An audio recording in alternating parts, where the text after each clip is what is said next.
Alors, je vous retrouve dans cette deuxième partie de vidéo consacrée à mes favoris de l'été, donc des produits un peu plus spécifiques à l'été, tels que les crèmes solaires, les après-soleil, etc., les autobronzants, tout ça. Je vous invite à consulter ma première partie de vidéo si vous l'avez loupée, donc, parce que j'ai fait dans l'ordre d'utilisation de produits. Donc, dans la première partie de la vidéo, je vous parle de compléments alimentaires, je vous parle de gommage, je vous parle de mes soins corps, donc huile, lait pour le corps et savon.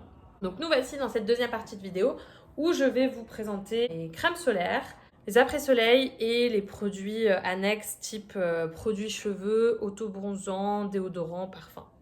Alors, pour les crèmes solaires, je vous avoue que je ne vais pas toutes vous les détailler parce que je vais vous montrer l'ampleur des dégâts. Il faut carrément que je les mette dans un panier tellement il y en a. J'ai tout ça de crème solaire. J'en ai 7-8.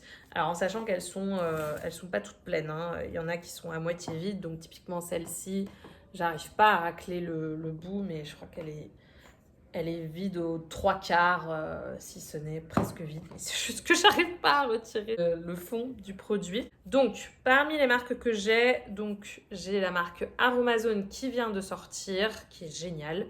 J'ai la marque Les Petits Prodiges, du coup, qui est sortie l'année dernière, je crois, qui est top, mais il y a quand même un ingrédient, moi, qui me chafouine dans la composition. Donc, vous avez la version aussi voyage des Petits Prodiges en 150 millilitres du coup. Donc tout ça, c'est visage et corps. Ouais. J'ai la Patika du coup en SPF 30. Je vais la garder pour la fin de l'été parce que je préfère privilégier les SPF 50 au début de l'été. Quand je serai un petit peu plus bronzée, ce sera ok pour moi de mettre de la 30. J'ai la SPF 50 teintée de chez Madara. J'ai la SPF 50 de chez Aquarelle. Le gel solaire transparent de chez UV Bio, mais je ne l'ai pas encore essayé donc je ne peux pas vous donner mon avis dessus. Et j'ai la Andro SPF 30. Alors, mes tops parmi tout ça, et du coup, vous en déduirez les flops, c'est du coup la Madara teintée. Toutes les crèmes solaires Madara, je les adore. Les teintés, les pas teintés, je les adore. Les Patika en SPF 30, parce que le SPF 50, je trouve qu'il a un petit fini blanc. Mais l'SPF 30 est top pour moi, il n'y a pas de traces blanches. En plus, elles sont légères, elles sont hyper agréables. Je les utilise autant pour le corps que le visage. Donc Madara Patika, gros coup de cœur. Dernier coup de cœur en date, la crème solaire de chez Aromazone, qui n'a aucun fini blanc et qui a un fini un petit peu huileux. Donc vraiment un plaisir d'utilisation. Et par contre, le reste, celle-ci est très bien parce que pas de traces blanches. Mais c'est pas l'une de mes préférées parce qu'il y a un ingrédient qui me chafouine. Et du coup, arrive en dernière position. Et du coup, celle que j'ai moins aimée, pas parce que je l'ai pas trouvée efficace ou quoi que ce soit, parce que je l'ai adorée en termes d'efficacité, en termes de texture. Mais c'est juste que le packaging, quand bien même il est en verre et que je suis fan, j'arrive pas à choper le bout, quoi. Donc je sais pas comment je vais faire, mais vu que c'est une crème qui date de l'année dernière, elle est plus aussi efficace que l'année dernière. Donc pareil, je vais la garder pour la fin de l'été, je vais la mélanger à de l'huile et je vais l'utiliser comme ça parce que ça m'énerve de gâcher, quoi. Et flop que j'ai en ma possession, c'est la crème solaire teintée SPF 50 de chez Aquarelle, qui est trop épaisse pour moi, qui est fait bonne mine, unifie le teint, mais moi j'aime pas du tout l'effet que ça donne, c'est trop épaisse et l'effet teinté est pas joli, donc non. Donc voilà, ça c'est pour les crèmes solaires. En termes d'après-soleil, j'ai l'année dernière acquis pas mal de produits de la marque Andro, donc j'ai voulu aussi essayer le lait fraîcheur après-soleil, qui est, comme son nom l'indique, un gel tout à fait agréable puisqu'il laisse une sensation de fraîcheur de par son odeur et en plus voilà, si vous le mettez au frigo, ça vous fait un effet encore plus frais, glaçon. Mais comme vous pouvez le constater, je n'ai utilisé que cette quantité l'année dernière parce que en fait, moi je suis très satisfaite d'un produit qui pour le coup vous faire des économies sans nom en termes d'après-soleil, c'est le gel de lin qui est d'une facilité sans nom à faire, qui se conserve très bien pour peu que vous ayez un petit conservateur à la maison, Cosgar ou vitamine E, je crois que c'est Cosgar, ouais. Vous mettez du Cosgar dedans, moi je le garde au frigo comme ça.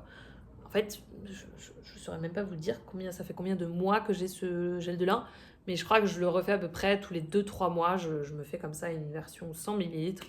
Et ça me sert en guise d'agent hydratant pour tout et n'importe quoi. Moi, je fais des masques aux poudres ayurvédiques, donc j'en mets dedans.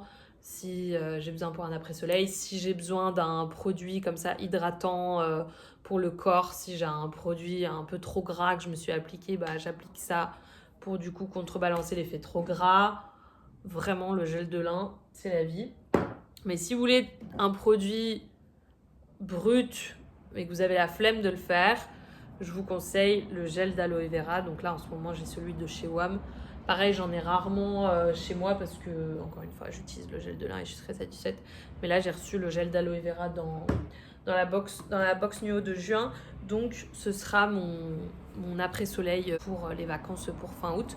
Mais sachez que c'est pas forcément juste un après-soleil. L'aloe vera, c'est un produit un peu brut, multifonction pour les brûlures, pour tout et n'importe quoi en fait, pour soulager votre peau, apaiser votre peau. Pour les petits maux de l'été, c'est vrai que c'est intéressant d'en avoir chez soi du coup pour l'été. On va finir sur les produits du coup que j'avais du mal à catégoriser. Du coup, on va commencer par les cheveux. Je vous invite à vous munir d'une huile végétale l'été pour protéger vos cheveux. Parce que contrairement aux idées reçues, non, les cheveux ne frient pas au soleil avec de l'huile. Au contraire, ça va former une couche protectrice sur vos cheveux pour justement les prévenir de la déshydratation, de la sécheresse que pourrait causer le sel, le soleil, etc. Vraiment, vous ne faites qu'aider vos cheveux si vous mettez de l'huile avant des baignades, etc. Vraiment. Ça fait des années que je pratique ça et vraiment c'est testé, approuvé. Mais donc, je vous conseille de vous munir d'une huile végétale aussi basique que l'huile de jojoba si vous voulez pas vous dépenser beaucoup. Mais si vous voulez un produit un petit peu plus spécifique, élaboré pour cet effet-là, je vous conseille en petit prix l'huile de chez WAM du coup à cet effet. En plus petit prix encore, vous avez une huile chez Aromazone. Pareil, je vous mettrai le lien dans la barre d'infos. Je ne saurais pas vous dire quel mélange d'huile c'est. Et en plus, là, c'est écrit très petit. Mais c'est probablement des huiles vraiment réputées pour les cheveux. Et du coup, le mieux, c'est de s'en appliquer du coup avant chaque baignade. Petite quantité, ça suffit. Mais ça vous permet de les protéger. Alors celle-ci, je ne sais pas comment ça se fait. Je l'avais l'année dernière, mais visiblement, je ne l'ai pas beaucoup utilisée. Je devais en avoir une autre à finir, qui fait que je ne l'ai pas vraiment beaucoup utilisée cette année. Et je c'est pas dit que j'utilise beaucoup cette année encore non plus, parce que j'ai fait l'acquisition de ce produit de chez Cut by Fred qui du coup a vraiment cette fonction de... Donc il l'appelle Summer Protect Spray. Moi, je m'attendais à une brume aqueuse, mais en fait, c'est vraiment une brume huileuse, du coup, qui a effet de protéger. Il y a un effet quand même assez sec sur les cheveux qui fait que moi, du coup, je l'utilise quotidiennement. Pas forcément quand je vais me baigner ou quoi que ce soit. Vraiment, c'est mon soin quotidien pour mes cheveux. Dès que je me coiffe, j'en mets 2 pompes en tout pour toute ma chevelure. Et ça me graisse pas les longueurs, vraiment. C'est ma crème solaire des cheveux quotidienne, clairement, ce produit. Je l'adore, il sent super bon. Par contre, il est cher. On est d'accord, il est cher. 35 balles pour une huile pour les cheveux. Ensuite, en termes d'auto-bronzant, je dois dire que j'ai pas encore trouvé mon auto-bronzant coup de cœur. Il y a celui de chez Eco by Sonia sous forme aqueuse que j'ai beaucoup aimé, mais que je trouve en termes d'utilisation est pas génial. Je misais beaucoup sur celui-là du coup de chez Freshly, qui est du coup sous forme de crème. Et c'est vrai que ça a une odeur de fruit de la passion, je crois. Mais je crois que l'odeur, elle est déjà partie. Non, c'est vrai qu'elle est encore là, mais c'est le genre de produit qu'il faut utiliser vite après ouverture, parce qu'après, ça sent juste l'auto-bronzant et c'est vraiment pas agréable. Et en fait, malgré l'odeur de fruit de la passion ou de menthe ou que sais-je, après l'avoir appliqué, il y a quand même cette odeur d'auto-bronzant, moi, qui m'emmerde. Mais ça reste quand même un produit, somme toute, très efficace parce que c'est vraiment un bronzage graduel, très naturel. Donc, à choisir, je vous conseille celui-là parce que, typiquement, celui de chez Tan Organique, je l'aime et depuis, mais je sais pas moi, Je sais pas, ça fait combien? Ça fait 3 ans que je l'ai là dans ma salle de bain, le truc qui doit être périmé là. Et vraiment, son format fait que ça me fait chier de l'utiliser. Alors je me suis dit qu'il faudrait que je couple 2 produits que j'utilise pas beaucoup. Donc le lait fraîcheur et ce produit-là. Faudrait que je vois si j'arrive à plus les utiliser en mixant les deux. Ensuite, en produit auto-bronzant un petit peu minute. Du coup, pour le visage, cette année, grâce à la Nuo Box, j'ai pu essayer le sérum concentré soleil. Et clairement, c'est un gros coup de cœur. Je l'utilise tous les jours depuis que je l'ai. J'en mets 2-3 gouttes comme ça dans ma crème solaire. Ça me fait un effet hâlé. Si je vous dis ça, vous allez me dire, mais qu'est-ce que tu racontes? Mais je vous jure que ça fait un petit effet hâlé. Là, ça se voit pas comme ça. Mais j'ai bonne mine. Par rapport à mon teint blafâtre de base, j'adore ce produit. Il n'est pas comédogène. Il a vraiment une couleur orange, comme vous pouvez le constater. Et voilà, ne serait-ce qu'avec... J'ai mis trop de produits là, ma main peluche. Du coup, ne serait-ce qu'avec une goutte, du coup, ça fait un teint hâlé et vous pouvez doser du coup en fonction du teint hâlé que vous voulez. Et c'est un sérum, donc c'est vraiment un soin quoi par rapport à une bébé crème ou un fond de teint que vous pourriez appliquer. Voilà, ça, gros coup de cœur. Et je vais finir par 2 produits au Monoeil, parce que encore une fois, je vous ai dit que l'année dernière, c'était pas sur Monoeil.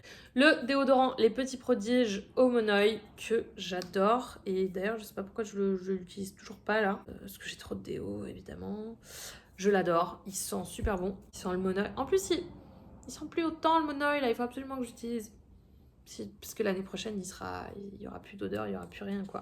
Donc oui, non, gros coup de cœur, ce déo. Un petit kiff que je me fais d'adapter l'odeur de mon déodorant à l'été, du coup, avec celui des Petits Prodiges. Mais sinon, si vous cherchez un déodorant efficace, voilà, conditionné dans du carton solide et tout, le plus efficace et le plus économique que j'ai pu tester jusqu'ici, c'est celui de chez Aromazone. Donc pareil, je vous mettrai le lien dans la barre d'infos. Celui-là, il coûte presque le double du prix. Mais c'est un petit kiff, quoi. C'est un petit kiff de l'été, clairement. Et je vais finir sur un produit que, pareil, je ne suis pas fan forcément de sponsoriser. Mais bon, passion Monoeil oblige. J'ai demandé à mes copines de me l'acheter. Le parfum Monoeil de chez Yves Rocher. Voilà. Bon, je dis ça, mais j'ai besoin de Monoeil, là. Et je vais aller chez Yves Rocher pour m'en acheter, je pense. Qu'est-ce que ça sent bon. Ah, quel kiff. Voilà pour mes produits de l'été, du coup, pour cette deuxième partie. J'espère que ça aura pu vous aider. N'hésitez pas à me conseiller aussi d'autres produits de ces catégories. Je suis toujours ravie de découvrir de nouveaux produits dans ces catégories de produits spécifiques à l'été, qui sentent bon l'été, la plage, le soleil, quoi. Je suis très friande de ce genre de produits. J'espère que cette vidéo aura pu vous aider, vous aiguiller si vous étiez en recherche de produits, de marques de ce type dans ces catégories. Je vous remercie d'avoir regardé la vidéo jusqu'ici. Je vous fais plein de bisous et je vous dis à la prochaine. Et passez un bel été surtout.